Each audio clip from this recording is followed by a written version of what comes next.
nossa terceira aula do módulo de Fisiologia Endócrina, nós vamos abordar os hormônios que regulam o balanço hídrico e o equilíbrio eletrolítico, ok? Então vamos em frente. Todo o processo que envolve o controle desse equilíbrio eletrolítico envolve modificações da osmolaridade. E esse controle da osmolaridade e também do volume dos líquidos corporais, ele vai ser desempenhado por alguns órgãos.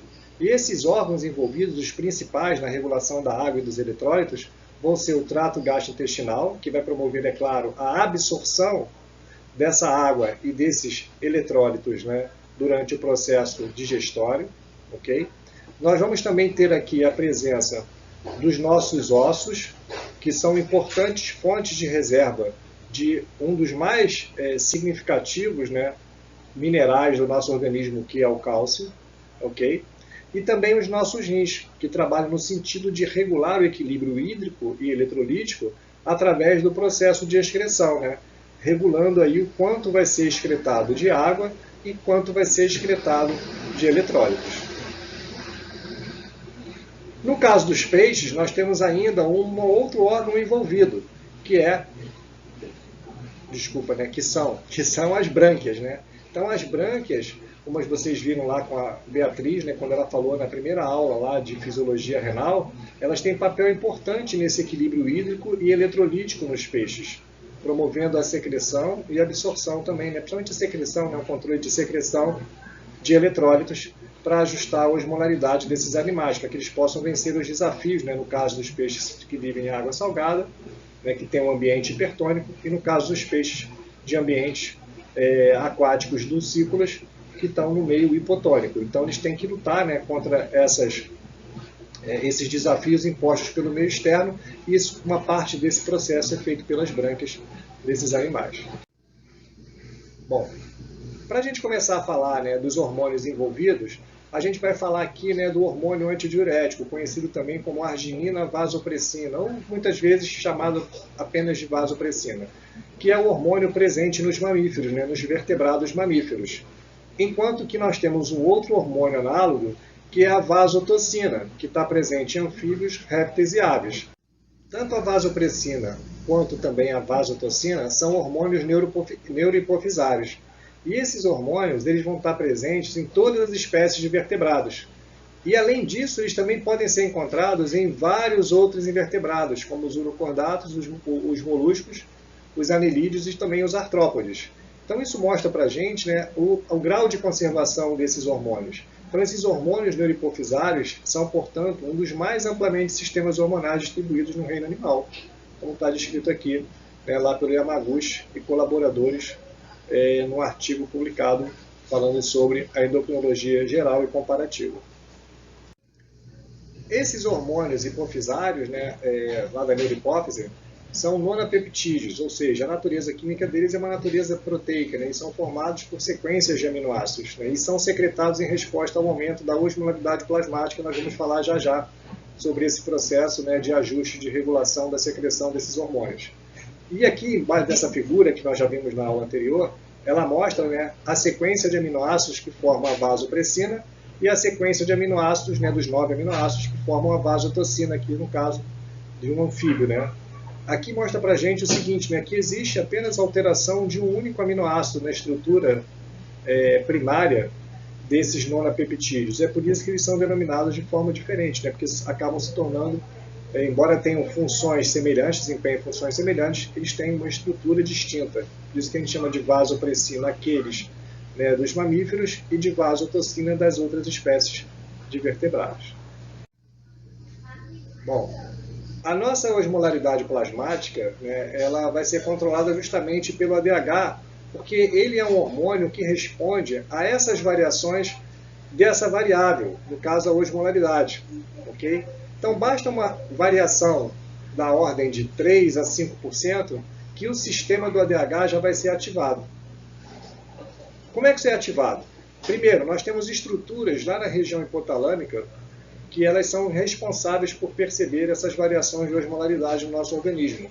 Que são as estruturas que compõem o órgão vascular da lâmina terminal. São células sensíveis a essas variações de osmolaridade.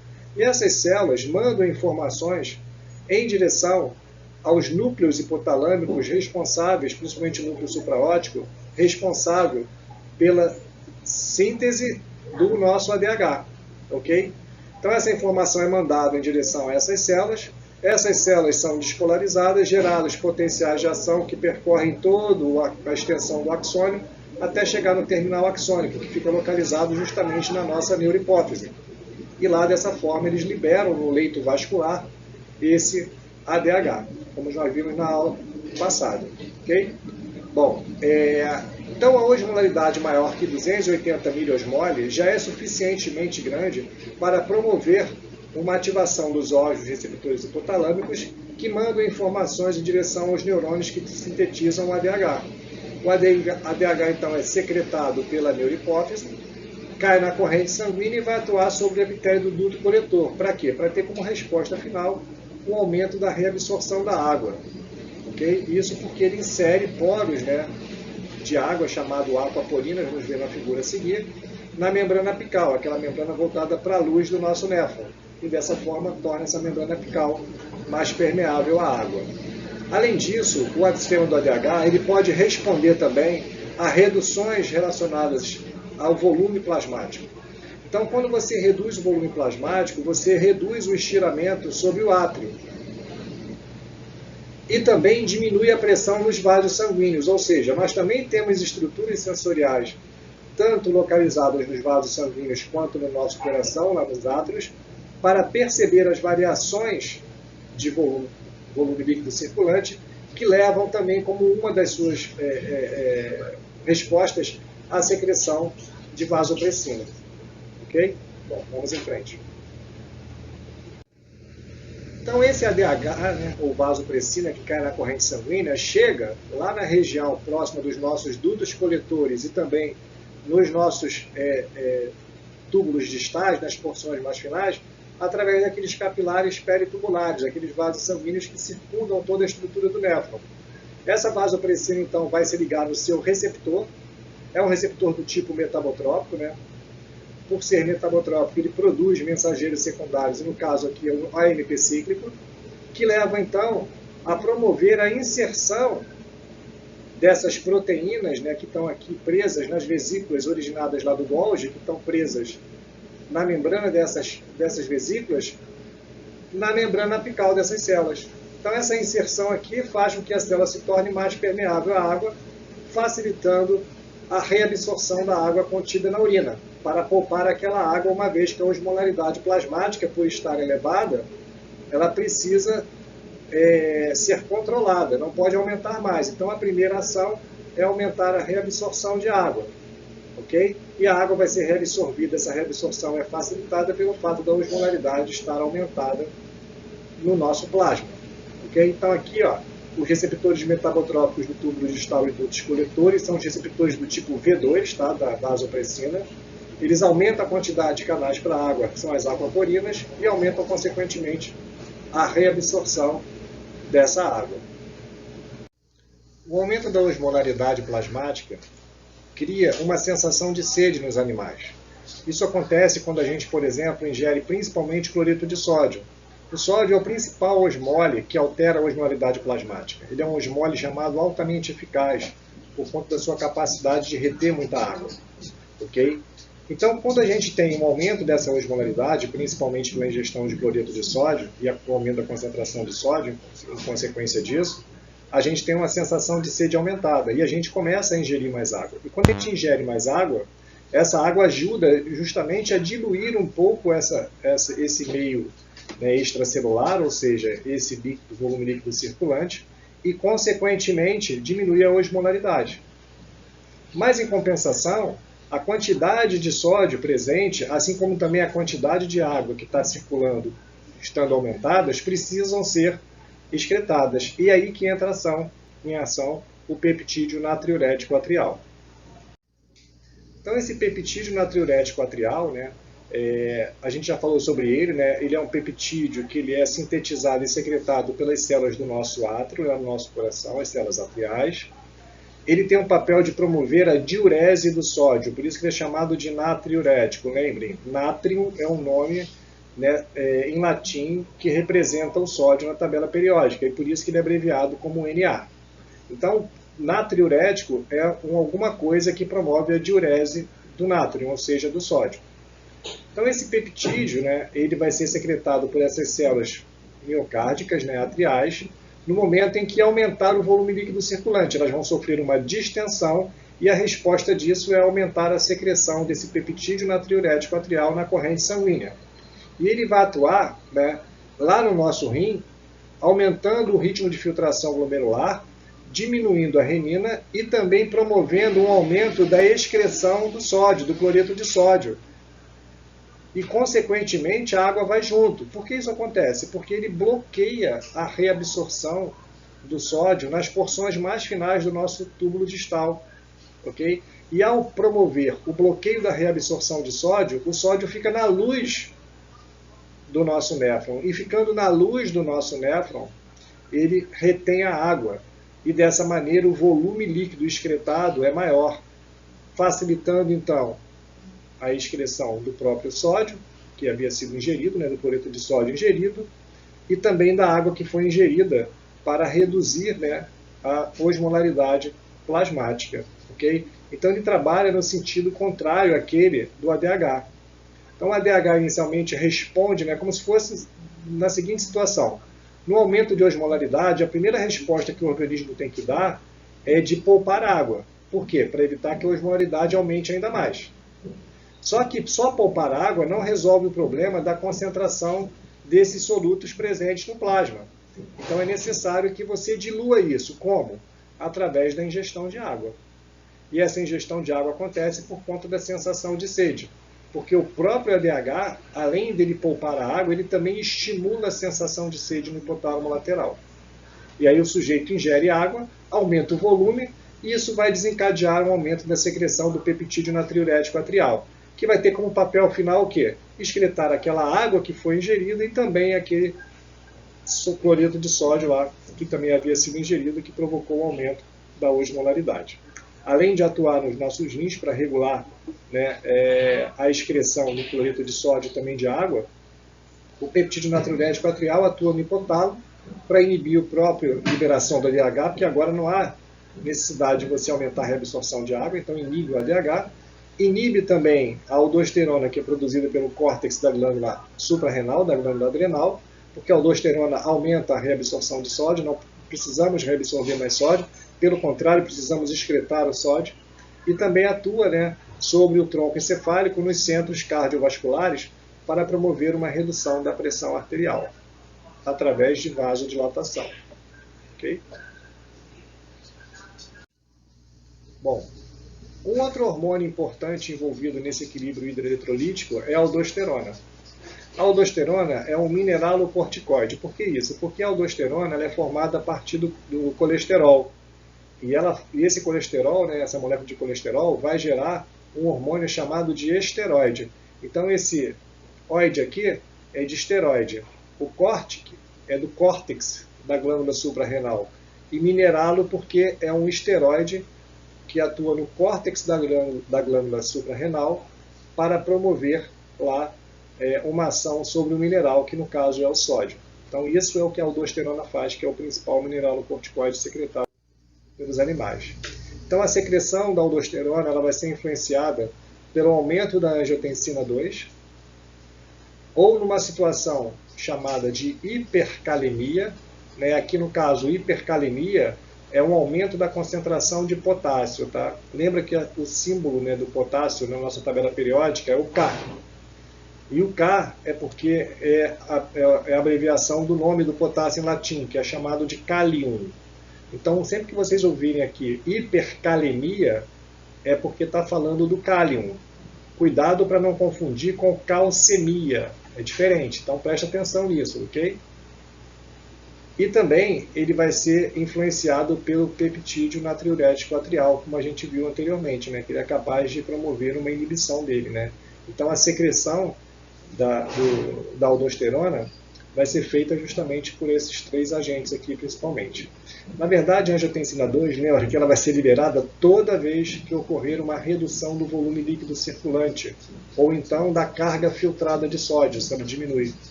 Então aqui está mostrando para a gente, né, que a partir do colesterol nós temos a formação lá, né, de uma série de intermediários que vão levar à formação final da aldosterona. Ok? Então aqui mostra para a gente, né, as glândulas suprarrenais, elas ficam localizadas aonde? Né? Na parte superior dos nossos rins, que são chamadas de suprarrenais, ou simplesmente glândulas adrenais. Então elas são divididas em 2 partes. Né? Uma estrutura, né, uma parte que é o córtex, que é essa parte mais externa. Né? Córtex sempre se refere a estruturas superficiais mais externas, ok? E tem uma porção mais interna, que é chamada de medula. E é curioso porque, assim como lá na hipófise, que tem origem embrionária distinta à hipófise anterior da hipófise posterior, aqui também na medula da glândula suprarrenal nós vamos notar que elas têm uma origem embrionária distinta da região cortical. A medula também é originária do tecido neuroectodérmico, ou seja, do mesmo tecido que forma o sistema nervoso. Enquanto que aqui, essas estruturas são formadas a partir de outros tecidos não neuronais, tá? De origem não neuronal. Então aqui mostra para a gente, né, um corte, né, transversal das estruturas medulares. Então esse primeiro segmento aqui é o segmento relacionado ao córtex, né, que representa de 80% a 90% de toda a estrutura da glândula. Né? A maior parte da glândula a gente vê aqui que é o córtex.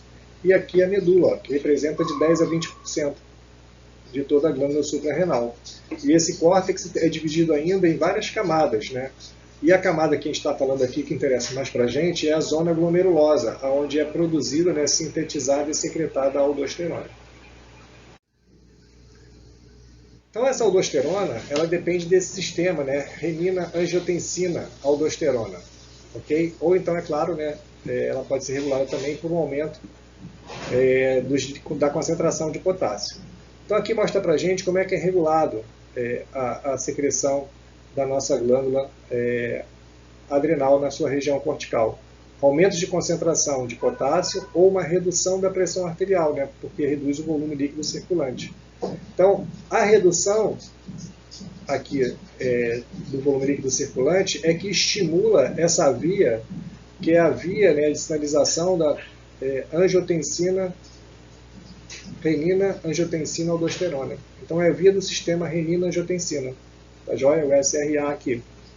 Quando acontece essa redução do volume líquido circulante, a informação é percebida por aquela estrutura lá do nosso néfron, chamada de aparelho justoglomerular, que secreta a renina, que vai então promover a formação de angiotensina 1, depois é convertida em angiotensina 2, como nós vimos anteriormente, e finalmente essa angiotensina 2 atua no córtex da glândula suprarrenal para promover a liberação da aldosterona. Elas, por sua vez, vão atuar nas células principais lá do duto coletor para aumentar a reabsorção do sódio e aumentar também a secreção de potássio como consequência da reabsorção de sódio. Bom, o aumento de potássio, né, geralmente, né, ele tende também a estimular a glândula para que aumente a secreção de potássio. E assim, dessa maneira, você ajusta, né, tanto as concentrações, a concentração de potássio, como também regula aqui a questão da reabsorção do sódio. Então, a aldosterona tem origem lá no córtex da glândula suprarrenal. A natureza química ela é um hormônio esteroide, ok? Ela é sintetizada conforme a demanda, quando é necessária, porque esses hormônios não costumam ficar estocados, né, por serem hormônios de natureza lipossolúvel. O transporte é ligado a proteínas plasmáticas para facilitar justamente a solubilidade dessas moléculas lipossolúveis. A meia-vida dela é de em torno de 15 minutos, né, no nosso plasma. E os fatores que regulam sua liberação são a redução da pressão arterial, isso através do sistema renina-angiotensina, e também o aumento da concentração de potássio, né, a hipercalemia. Então, os peptídeos natriuréticos, por sua vez, inibem a sua liberação, como nós vimos na figura anterior. As células-alvo ou tecidos-alvo são o duto coletor renal, né, nas suas células principais, né, nas porções mais finais do nosso néfron. E o receptor aí é um receptor localizado no citosol para mineralocorticoides. que ela faz? Ela aumenta a reabsorção de sódio e a secreção de potássio. Okay? Vamos ver na figura seguinte aí. Então, qual é o mecanismo de ação da aldosterona? A aldosterona ela vai estar presente, né, lá na corrente sanguínea. Ela atravessa os capilares peritubulares, por onde ela chega nos nossos rins, e vai atravessar a membrana plasmática pelo fato dela ser uma molécula lipossolúvel, né? Ela ser um esteroide. Okay? E aí, esse hormônio, então, se liga num receptor citoplasmático. Esse complexo hormônio-receptor é internalizado em direção ao núcleo, e lá ele ativa a transcrição gênica. Ok? Então, a tradução, né, da informação lá vai formar o RNA mensageiro, e esse RNA mensageiro depois vai ser traduzido, vai fazer a transcrição, né, para a formação do RNA mensageiro, e depois esse RNA mensageiro vai sofrer uma tradução para a formação de novas proteínas. Que proteínas são essas? Podem ser, por exemplo, né, proteínas que levam à inserção de mais canais, né, mais canais aqui, iônicos, ok? Para o potássio, para o sódio. Também promove a inserção de novas bombas na membrana basolateral e também aumenta a atividade da bomba. Né? Algumas enzimas aqui, por exemplo, podem aumentar a atividade da bomba para que ela trabalhe mais intensamente. E quando a bomba trabalha mais intensamente, o que ela faz? Ela aumenta, né, a entrada de potássio e a saída de sódio de dentro da nossa célula. Okay? Dessa forma, ela garante que o gradiente de concentração vai estar sempre baixo do sódio, facilitando o quê? A entrada do sódio. Quando o sódio entra nessa célula, ele desestabiliza essa célula do ponto de vista eletroquímico, porque ganha carga positiva, e para contrapor esse ganho de carga positiva, mais potássio, então, é lançado para fora, é secretado da nossa célula. Dessa maneira, a gente garante um equilíbrio elétrico, né, através da membrana, para que ela não altere o seu potencial. Okay? Então, a entrada de sódio empurra o potássio para fora. E quem garante a entrada de sódio? O trabalho da bomba, porque ela está sempre jogando sódio para fora da célula, garantindo um gradiente de concentração mais baixo nas nossas células. A bibliografia utilizada para essa aula foi o Bernie Levy, né, da sua 6ª edição, e também o livro de Fisiologia Humana de Anglaub Silverthorne. Ok, gente? Então, até a próxima aula.